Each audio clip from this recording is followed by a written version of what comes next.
Hello दोस्तों, welcome to toppers village. दोस्तों अब हम एक्सरसाइज जो 11.1 है वो ख़त्म करेंगे। मतलब इस यहाँ पे 4 क्वेश्चंस अपने बचे हुए हैं। Question number 12, 13, 14, 15। ठीक है, तो स्टार्ट करते हैं क्वेश्चन नंबर 12 से। स्टार्ट करने से पहले मैं एक बार आपका छोटा सा रिवीजन करवा देता हूँ, क्योंकि सर्कल में ज़्यादा कुछ है नहीं, बहुत आसान टॉपिक है ये। एक सर्कल पता करने के लिए आपको दो चीज़ों की ज़रूरत पड़ती है, एक तो उसके सेंटर की और एक उसके रेडियस की। बस इतनी सी दो चीज़ें। सेंटर समझो कि अगर एच कोमा के है और रेडियस समझो कि आर है, तो फिर आप सर्कल की इक्वेशन क्या लिखोगे? एक्स माइनस यहाँ पे एक्स कोऑर्डिनेट क्या है सेंटर का, एच का whole square, plus y minus y coordinate क्या है, के का होल स्क्वायर, बराबर रेडियस क्या है, आर, तो आर का स्क्वायर। एक्चुअली ये डिस्टेंस फॉर्मूला से आता है, आपको लग भी रहा होगा डिस्टेंस फॉर्मूला जैसा। ठीक है, तो इतनी सी इक्वेशन हमें चाहिए। तो मैं फिर से बोल रहा हूँ कि सर्कल के लिए आपको दो इन्फॉर्मेशन चाहिए। जैसे एक लाइन के लिए आपको स्लोप और एक पॉइंट वो चाहिए ना, वैसे सर्कल के लिए सेंटर और रेडियस, ये दो चीज़ें चाहिए। अगर ये आपको मिल जाती है तो समझो सर्कल आपको मिल गया। और अगर ये दो चीज़ें आपको नहीं दे रखी क्वेश्चन में, तो इनडायरेक्ट तरीके से इनके बारे में कुछ ना कुछ इन्फॉर्मेशन दे रखी होगी, उससे आपको डिकोड करके ना इन्फॉर्मेशन को थोड़ा मैनिपुलेट करके कुल मिला के सेंटर और रेडियस चाहिए। अल्टीमेट आपका गोल ये होना चाहिए सर्कल के क्वेश्चंस में, तो फिर सर्कल हमें मिल ही जाएगा। तो बस अब स्टार्ट करते हैं क्वेश्चन नंबर 12 से।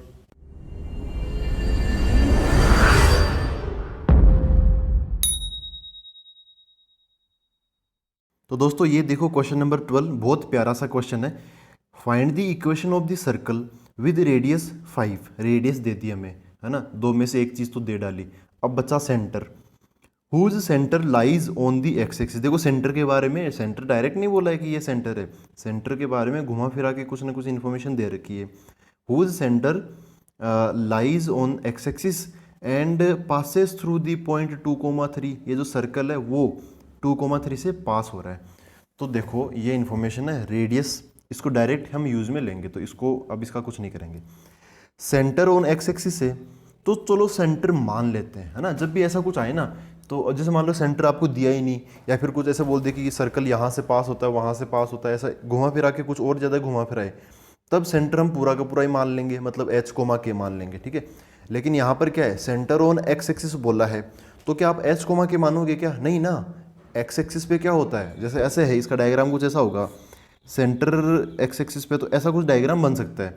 इसकी रेडियस 5 है, तो सेंटर यहाँ कहीं पर होगा। अब यहाँ एक्स एक्सिस पे कोई पॉइंट है, तो आप एच कोमा की थोड़ी मानोगे यार, क्या मानोगे? समथिंग कोमा जीरो मानोगे ना, वाई कोऑर्डिनेट तो जीरो हो जाएगा। तो इसके सेंटर को मैं एच कोमा जीरो मान लेता हूँ। ठीक है, तो जो सेंटर है उसको मैं लेट कर लेता हूँ, let the centre be h comma zero. अच्छा, ये जो पासिंग थ्रू है, देखो पासिंग थ्रू कभी भी आ जाए ना, तब आपको क्या करना है, एक इक्वेशन आप बनाओ, और ये जो पॉइंट है, ठीक है, जहाँ से अपना जो ग्राफ है ये 2,3 से यहाँ से पास कर रहा है, 2,3 से, हो सकता है इसकी शायद दो आंसर हो, तो दोनों ही देख लेंगे अभी। हाँ, तो मैं क्या कह रहा था, पासिंग थ्रू जब भी आए ना, तब एक्चुअली उसका मीनिंग क्या होता है कि अपना जो ग्राफ है वो 2,3 से पास हो रहा है, तो 2,3 इसकी इक्वेशन को सेटिस्फाई करेगा। तो पासिंग थ्रू वाली ये जो इन्फॉर्मेशन होती है, इसको हम लास्ट में लगाते हैं। सबसे पहले इक्वेशन निकालेंगे, जो मानना है मान लिया, इक्वेशन निकालेंगे, और इक्वेशन में फिर ये पासिंग थ्रू वाली चीज़ डालेंगे। ठीक है, तो इसको हम लास्ट में लगाते हैं। तो अभी क्या करें, इक्वेशन बोलते हैं, लेट क्या, अब तो सेंटर मान लिया, रेडियस पता है, तो सर्कल की इक्वेशन लिख ही डालते हैं। तो सर्कल क्या बनेगा, एक्स, ये वाला फॉर्मेट है ना, ये एक्स माइनस एच, एच मतलब एक्स कोऑर्डिनेट क्या है, सेंटर का एच है, तो एच का whole square, plus y minus y coordinate of centre zero, तो वाई का स्क्वायर ही आ जाएगा। आर क्या है, आर स्क्वायर हो जाएगा। अच्छा, आर दे रखा है 5, है ना, 5, तो 5 का स्क्वायर आ जाएगा। थोड़ा सा सोल्व कर लें, थोड़ा सा सोल्व कर लेते हैं। ये हो गया, क्या करें, इसको ब्रैकेट खोल लेता हूँ मैं, एक्स स्क्वायर माइनस 2ab, तो 2hx plus h square plus y square equal to ये कितना, 25 हो गया ना, 5 का स्क्वायर 25, ये हो गया। तो अब ये जो सर्कल है, सर्कल मतलब ये बाउंड्री हो गई, इस बाउंड्री पे कौन लाई कर रहा है, 2,3, तो ये जो 2,3 वो इसको सेटिस्फाई करेगा। तो यहाँ पे मैं 2,3 इसमें क्या करा देता हूँ, सेटिस्फाई करवा देता हूँ। मतलब क्या, सेटिस्फाई कराने का मतलब क्या है कि ये इसमें रख दूंगा, तो x की जगह 2 डाल दूंगा, y की जगह 3 डाल दूंगा। तो देखो क्या बनेगा, यहीं पे डाल लेते पहले तो, ये x का स्क्वायर मतलब 2 का स्क्वायर कितना, क्या हो जाएगा, 4 हो जाएगा। 2h x, x की जगह 2, तो ये 2 दूनी 4 हो जाएगा, माइनस का 4h plus h square plus y square मतलब 3 का स्क्वायर बोले तो 9 हो गया बराबर ये कितना 25 हो गया। तो एच स्क्वायर अभी इसको ना ये क्वाड्रेटिक बन गया तो एच के दो वैल्यूज आ जाएगी देखो एच स्क्वायर माइनस 4h ये तो है ही 9 और ये सॉरी 4 और 9 13 वो 25 इधर आएगा तो 13 माइनस 25 कितना बच जाएगा 12 बच जाएगा माइनस 12 इक्वल टू 0।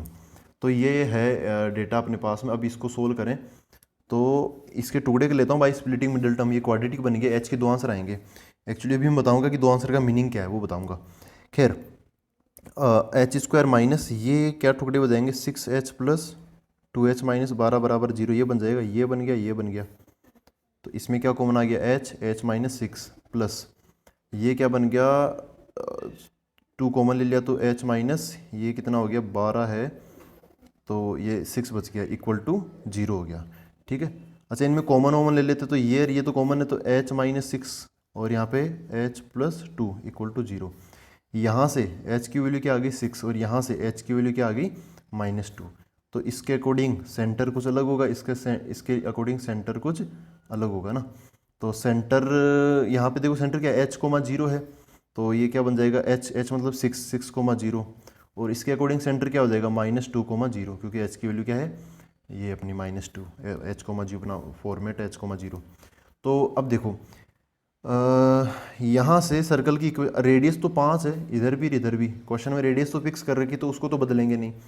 ठीक है तो इसके अकॉर्डिंग देखो क्या है रेडियस ये सेंटर ये तो x माइनस ये 6 का whole square plus y minus 0 का होल स्क्वायर बराबर रेडियस का स्क्वायर है ना r स्क्वायर तो कितना 25।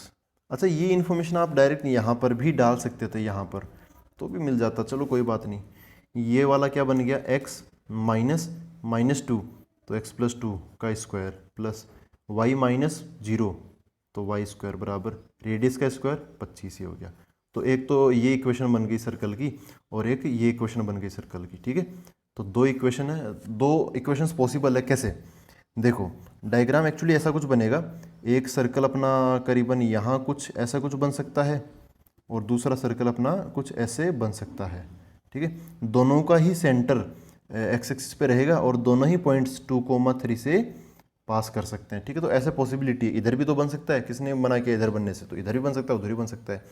इसका सेंटर क्या हो गया -2,0 इसका सेंटर क्या हो गया ये 5,0। ठीक है ये वाला तो ये इसकी इक्वेशन है और इसकी इक्वेशन ये वाली है। ठीक है तो अब हम अगला क्वेश्चन देखते हैं। तो देखो दोस्तों क्वेश्चन नंबर 13 इंटरेस्टिंग क्वेश्चन है थोड़ा डिफरेंट है।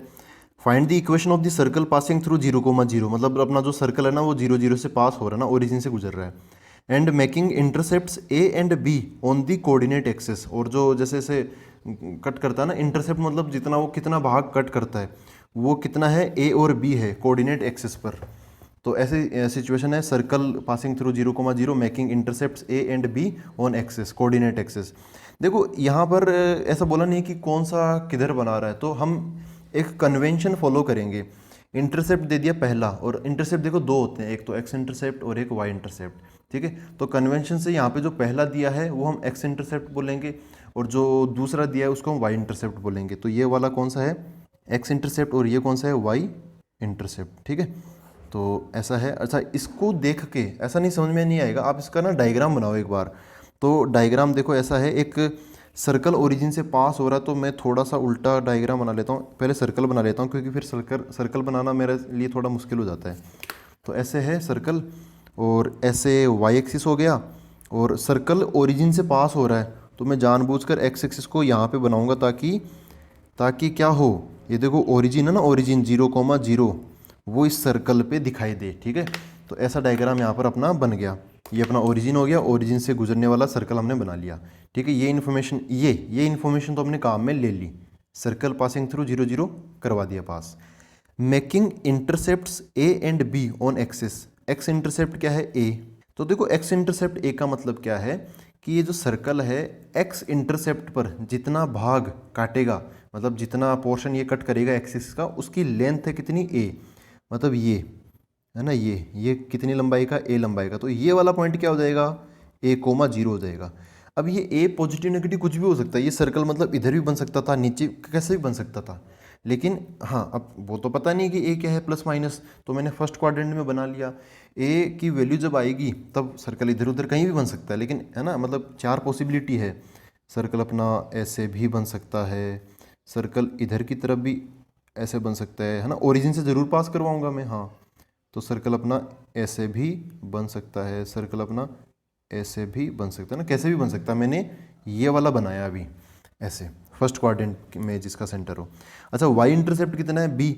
तो ये वाई इंटरसेप्ट मतलब वाई पर जो काटा गया जो पोर्शन है ना, वो किस लंबाई का, बी लंबाई का। ये वाला पॉइंट क्या हो जाएगा फिर, 0,b हो जाएगा, ठीक है।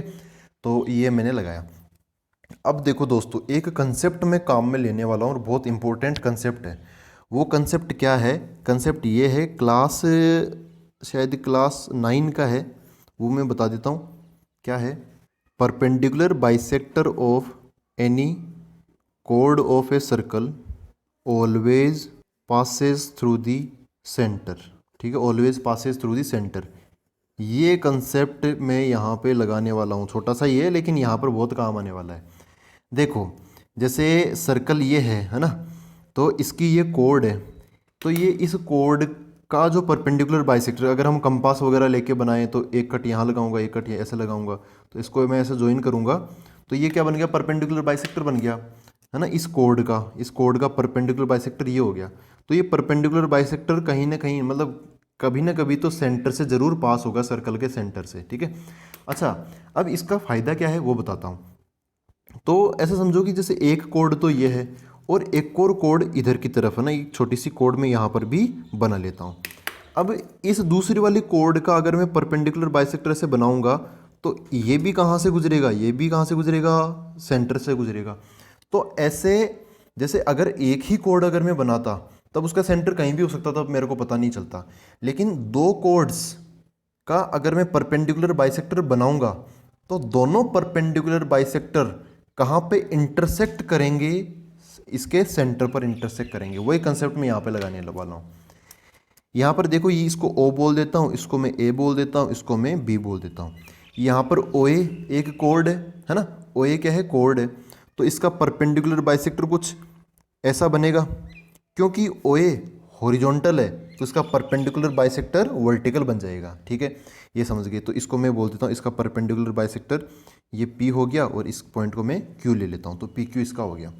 अच्छा, ऐसे देखो ओ बी, ओ बी कैसी कोड है इस सर्कल की, वर्टिकल कोड है, तो इसका जो परपेंडिकुलर बाइसेक्टर होगा वो ऐसे गुजरेगा हॉरिजॉन्टल, तो वो कुछ इस प्रकार का बन जाएगा, ठीक है। इसको मैं बोल देता हूँ, यहाँ पर एक पॉइंट ले लेता हूँ आर, इसको इसका पॉइंट ले लेता हूँ मैं एस।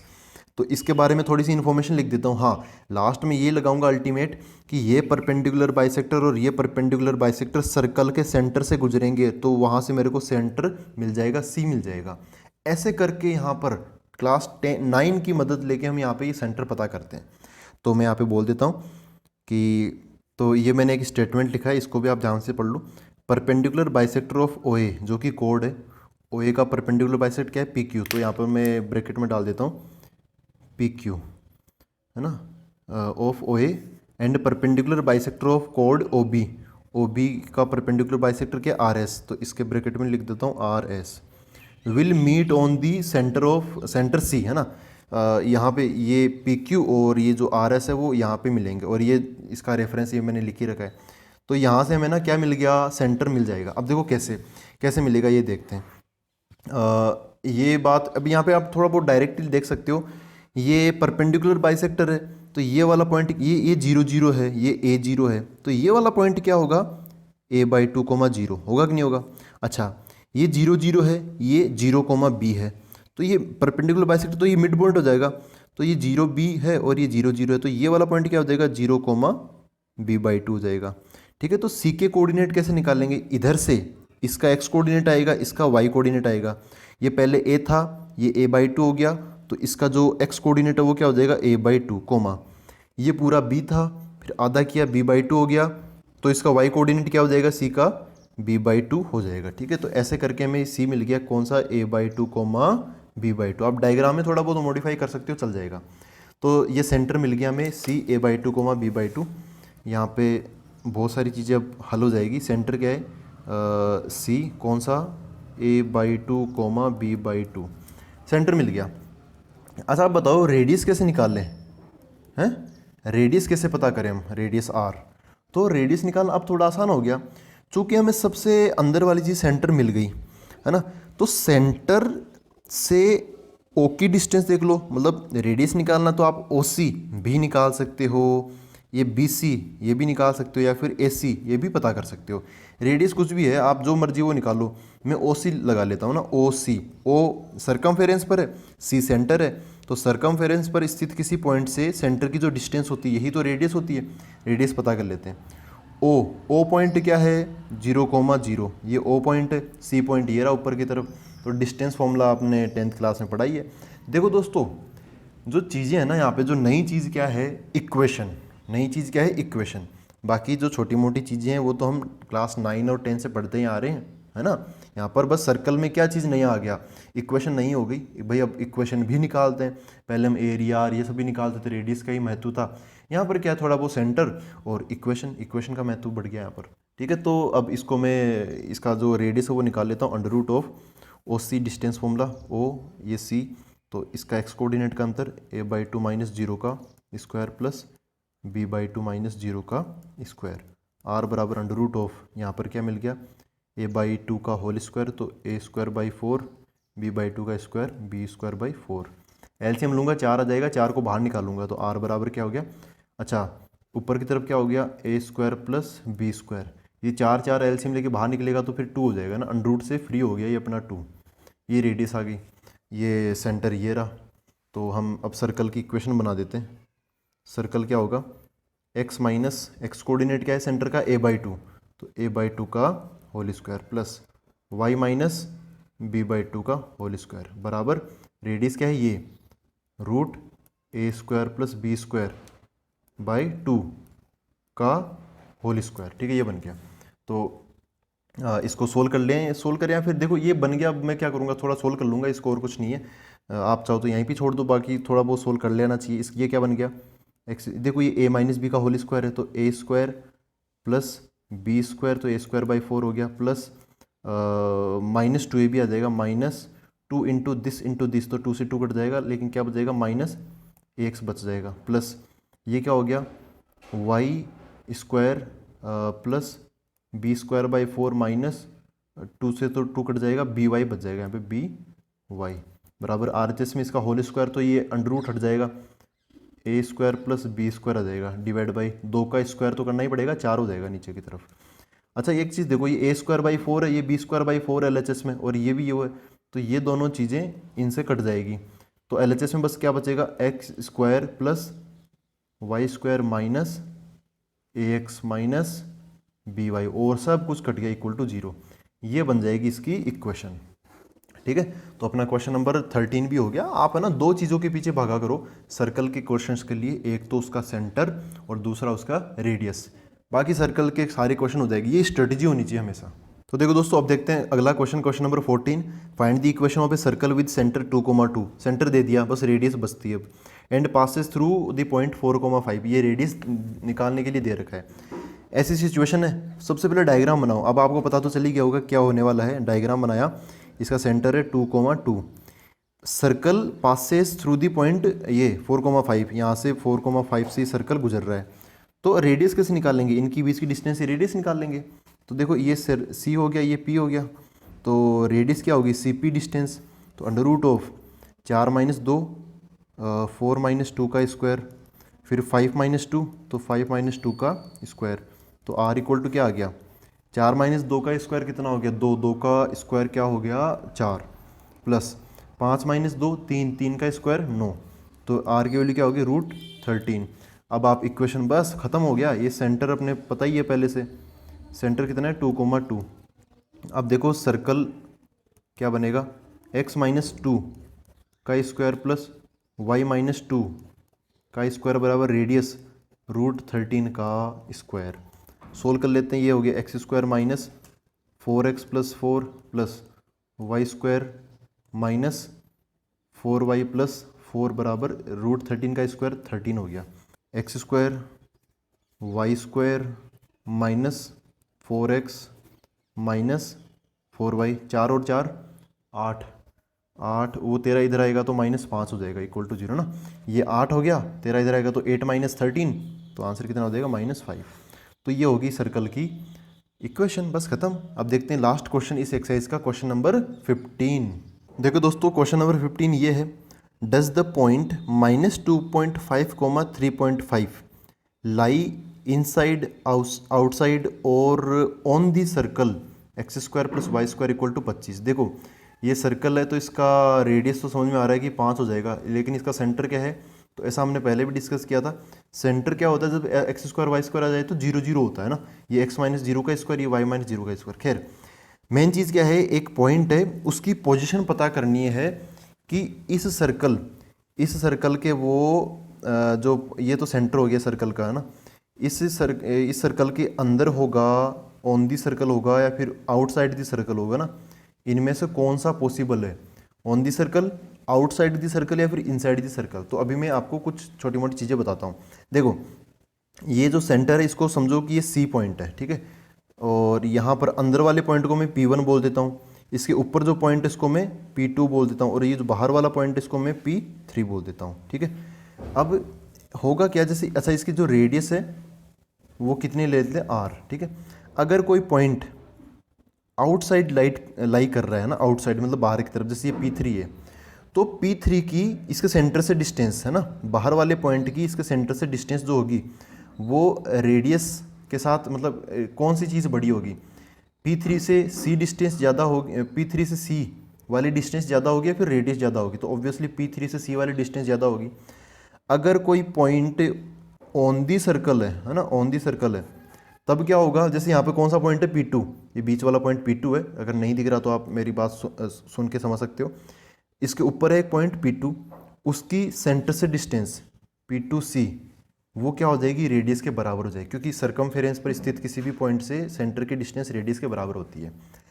और अगर इनसाइड है, इनसाइड दी सर्कल कोई पॉइंट है, जैसे यहाँ पे कौन सा पॉइंट है P1, अंदर की तरफ P1, तो P1 की सेंटर से जो डिस्टेंस होगी ना P1C वो ज़्यादा होगी या रेडियस ज़्यादा होगी, तो इस बार तो पॉइंट अंदर चला गया, रेडियस तो उतनी ही है, रेडियस इज़ फिक्स्ड, पॉइंट की पोजीशन चेंज हो रही है, P1 और करीब पहुंच गया, तो P1 की जो P1C की जो लंबाई है ना, जो लेंथ है इन दोनों के बीच की, वो कम हो जाएगी बजाय रेडियस की, रेडियस तो फिक्स है।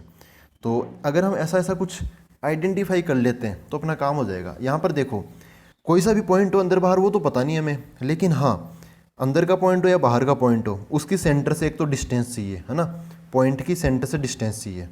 दूसरी चीज़ यहाँ पे R का जिक्र भी हो रहा है, तो एक हमें रेडियस चाहिए, तो रेडियस तो ऐसे निकाल लेता हूँ। यहाँ पर देखो इस ये जो सर्कल है ना, इसको मैं ऐसे लिख लेता हूँ, x - है ना, इसको मैं x - 0 का स्क्वायर लिख सकता हूँ, कोई प्रॉब्लम नहीं है। y² को मैं y - 0 का स्क्वायर लिख सकता हूँ इक्वल टू 25, 25 को मैं 5 का स्क्वायर लिख सकता हूँ। यहाँ पे जो चीज़ों की ज़रूरत पड़ेगी वो बताओ। देखो यहाँ पे सेंटर क्या है, जैसे स्टैंडर्ड फॉर्म क्या होती है, x - h का whole square plus y - k का होल स्क्वायर, तो h और k का काम कौन कर रहा है, 0 0, इसका मतलब इसका सेंटर क्या है 0 0 इस बार। अच्छा इसकी रेडियस बताओ, रेडियस क्या है, तो रेडियस क्या, ऐसा सेंटर मतलब C हो गया, ये रेडियस क्या है यहाँ पे 5 का स्क्वायर, तो रेडियस 5 हो गई। अच्छा ये तो अपनी थ्योरी हो गई। इस बार ये जो मैंने लिखा ना इतना सारा, ये जो कुछ लिखा है ये थ्योरी है, हम इस कंसेप्ट पे चलेंगे, अंदर बाहर है कहाँ पर है, तो ये सारी चीज़ें हम ऐसे फाइंड करेंगे ना, ऐसे डिकोड करके पता करेंगे। खैर ये पता चल गया। अच्छा मेरे को ना ये पॉइंट कहाँ पर, ये पता नहीं है पॉइंट कहाँ पर है, इस पॉइंट को मैं क्या बोल देता हूँ P, है ना, ये पॉइंट कौन सा है, P पॉइंट है। तो एक बार मैं डिस्टेंस निकाल लेता हूँ ना, distance between our point P and centre C, है ना, C और P के बीच की डिस्टेंस निकाल लेता हूँ। ये पॉइंट P क्या है क्वेश्चन में दे रखा है, जिसकी पोजीशन हमें पता करनी है -2.5, 3.5, और सेंटर अभी हमने निकाल ही लिया, कितना 0 0 आया था सेंटर, ये सेंटर क्या है 0, 0। तो P और C के बीच की डिस्टेंस हो गई CP बराबर √, डिस्टेंस फॉर्मूला लगा देते, पॉइंट ही तो दो, तो -2.5 - 0, तो -2.5 का होल स्क्वायर प्लस 3.5 - 0, तो 3.5 का होल स्क्वायर हो गया। तो CP बराबर क्या हो गया, √, यार ये -2.5 माइनस का तो प्लस हो जाएगा, 2.5 25, 25 का स्क्वायर क्या होता है 625, तो 6.25 हो जाएगा। इस बार दो जगह छोड़ के पॉइंट लगाना पड़ेगा, प्लस 35 का स्क्वायर क्या होता है 12 25, तो 12.25 हो जाएगा। इन दोनों को जोड़ें तो सी पी बराबर क्या आ जाएगा, देखो ये 6 और ये 12, 6 और 12 कितना हो गया, 18 हो गया। 0.2525 क्या हो गया, 50 हो गया, और ये अंडर रूट हो गया। तो सी पी ये आया। अब आप एक चीज़ बताओ मेरे को, इसको अगले पेज पे कर लेते हैं। ये जो इन्फॉर्मेशन है ना, ये सी पी की वैल्यू ये हो गई आर, मतलब अंडर रूट ऑफ 18.5 और रेडियस 5, ये मैंने यहाँ पे लिख तो लिया है। और हमें बस ये आइडेंटिफाई करना है कि सिचुएशन क्या है ना, इनमें से कौन सा बड़ा है, उस हिसाब से देखेंगे। तो एक बार ये बताओ कि यार इनमें से बड़ा कौन सा है। ये सी पी की वैल्यू अंडर रूट 18.50 ये ज़्यादा बड़ी है, फिर आर बराबर 5 ये ज़्यादा बड़ा है। तो देखो ये 18.5 है ना, तो 16 का अंडर रूट होता है 4, 25 का अंडर रूट होता है 5, तो ये तो 16 और 5, 16 और 25 के बीच में है ना। यहाँ पे 18.5 क्या है, ये 16 और 25 के बीच में है। इसका अंडर रूट 4 होता है, इसका अंडर रूट 5 होता है, तो इसका अंडर रूट इन दोनों के बीच में कहीं ना कहीं होगा, 4 और 5 के बीच में। और ये क्या है, एग्जैक्टली 5 है, तो ऑब्वियसली ये आर की वैल्यू ज़्यादा हो गई है ना। एक तो तरीका ये हो गया। अगर फिर भी समझ में ना आए ना, तो आप ये देखो कि सी पी स्क्वायर, इसका स्क्वायर अंडर रूट का ही तो दिक्कत है ना, तो आप इसका अंडर रूट हटा दो, इसका स्क्वायर निकालो, तो सी पी स्क्वायर क्या हो गया 18.5। इसका भी स्क्वायर करना फिर है ना, इसका भी स्क्वायर करना, ऐसा नहीं एक का स्क्वायर कर दिया दूसरे का नहीं किया। इसका स्क्वायर आर स्क्वायर कितना हो जाएगा, 25 हो जाएगा। अब बताओ सी पी स्क्वायर बड़ा है या फिर आर स्क्वायर बड़ा है, तो आप देखो आर स्क्वायर है 25 और सी पी स्क्वायर है 18.5, तो ऑब्वियसली आर स्क्वायर बड़ा, ये 25 बड़ा हो गया इससे, तो r square is greater than C P square. तो यहाँ से आप बोल सकते हो कि सी पी छोटा हो गया और आर बड़ा हो गया। तो इस केस के अंडर सी पी छोटा आर बड़ा, ये देखो ये सी पी, ये मतलब सी पी वन है ना, ऐसा समझ लो, ये छोटा और आर बड़ा हो गया। तो इसका डायग्राम भी मैं बना के बता देता हूँ। यहाँ पर अपना वही 0,0 है, अपना जो पॉइंट है ना -2.5, जो भी है वो यहाँ पर है पी पॉइंट, -2.5, 3.5 यहाँ पर है। तो ये है सी पॉइंट, इसकी जो डिस्टेंस है ना, ये सी पी, ये डिस्टेंस ये एक्चुअली आर से कम है। आर तो है इतनी ज़्यादा रेडियस, लेकिन ये जो सी पी की डिस्टेंस है वो तो इतनी सी है। इसका मतलब पी पॉइंट कहाँ पे स्थित होगा, ये जो पी पॉइंट है -2.5, 3.5, ये कहाँ होगा, लाइज इनसाइड दी सर्कल। इस बार ये पॉइंट कहाँ पर होगा, इनसाइड दी सर्कल होगा। तो आई होप ये आपको क्लियर हो गया। ऐसे छोटी मोटी चीज़ें हैं, कॉमन सेंस लगा के करोगे ना भाई, और थोड़ी बहुत ये चीज इक्वेशन ध्यान में रखोगे, तो बहुत आसानी से कोऑर्डिनेट ज्योमेट्री समझ में आ जाएगी। तो अब मिलते हैं अगले वीडियो के अंदर। Thank you very much.